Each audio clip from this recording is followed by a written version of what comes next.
Rochelle, stop listening to me. I can hear you listening to me.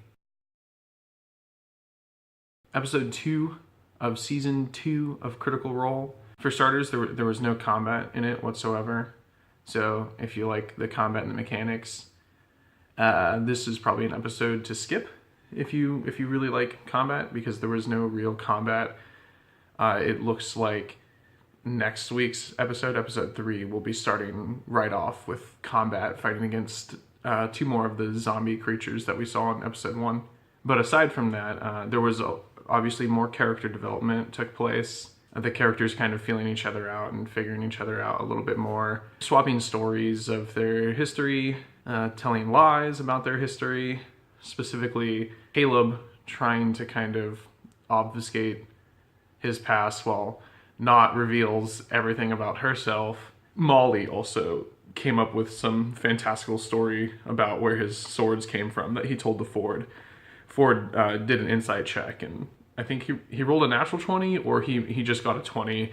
Either way, he won the roll, and Molly was lying to him. So Ford is aware of the fact that Molly lied to him about the origin of his swords. Other than that, they spent most of the episode doing the cleanup from the previous episode and kind of figuring out where everyone was going to go as far as getting arrested and stuff. Ford did manage to use his high charisma to get Molly out of jail, at least. However, Bo used her, I don't know what to call it, her skills to get herself arrested while accomplishing nothing. And Ford also managed to use his high charisma to get her out of jail, but they were put on house arrest in their inn, and they're not supposed to leave the inn at all. So then they snuck out of the inn the following day and wandered around town talking to people, trying to figure out if they could suss out where Enon, the old man who first turned into a zombie the first night, where he lived, what he did, to try and see if there was some sort of connection, like how he was infected or what exactly happened there. They didn't really find any information that was useful on him. After about an hour, everyone ended up returning to the inn besides Caleb and Not, because Caleb and Not are just told not to leave the city, but they can leave the inn because they kind of snuck off without the party when they were having their run-in with the lawmaster. Bo was trying to do a Sherlock Holmesy, kind of being suspicious of pretty much everyone. Her primary theory was that it was some sort of government cover-up conspiracy, which she seems pretty set on, though there's not really much to go suggesting that that's the case. But yeah, she was pretty fixated on that idea. The others were just kind of trying to figure it out. Caleb and Not did visit a bookstore of sorts. It was described as like a hoarder's house by some little old gnome who runs it 24/7. It's open all the time, apparently. It's like a storage shed. In there, Caleb managed to find 2 books of interest, one of which seemed to be a personal notebook written in some strange language that Caleb would be able to read with a spell he has. And he also found another book. So it was a book on fiends. The gnome wanted 3 gold for the book on fiends and then 10 gold for the notebook, which Caleb does not have. He doesn't have anywhere near that gold. And Not, while in there, who was supposed to be keeping her mind off of stealing things, managed to steal a couple things. She stole a flask that we later found out was a platinum flask, very rare and expensive. She also stole a bronze baby bottle, which we don't really know much more about that at the time.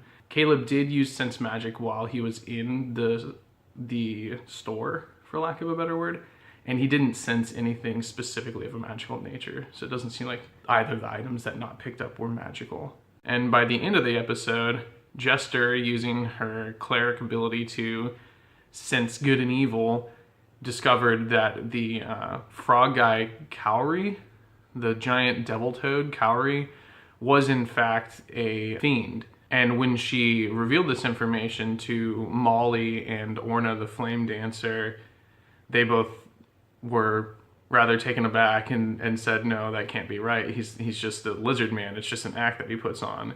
So they weren't aware of the fact that he was actually a fiend, a creature, a fiendish creature. Right after they revealed that information and discovered that a giant form in the shadows came out and killed the 2 guards nearby and leapt off in the distance, much like a frog. So we're pretty sure it's Cowrie, but we don't know for a fact that it is.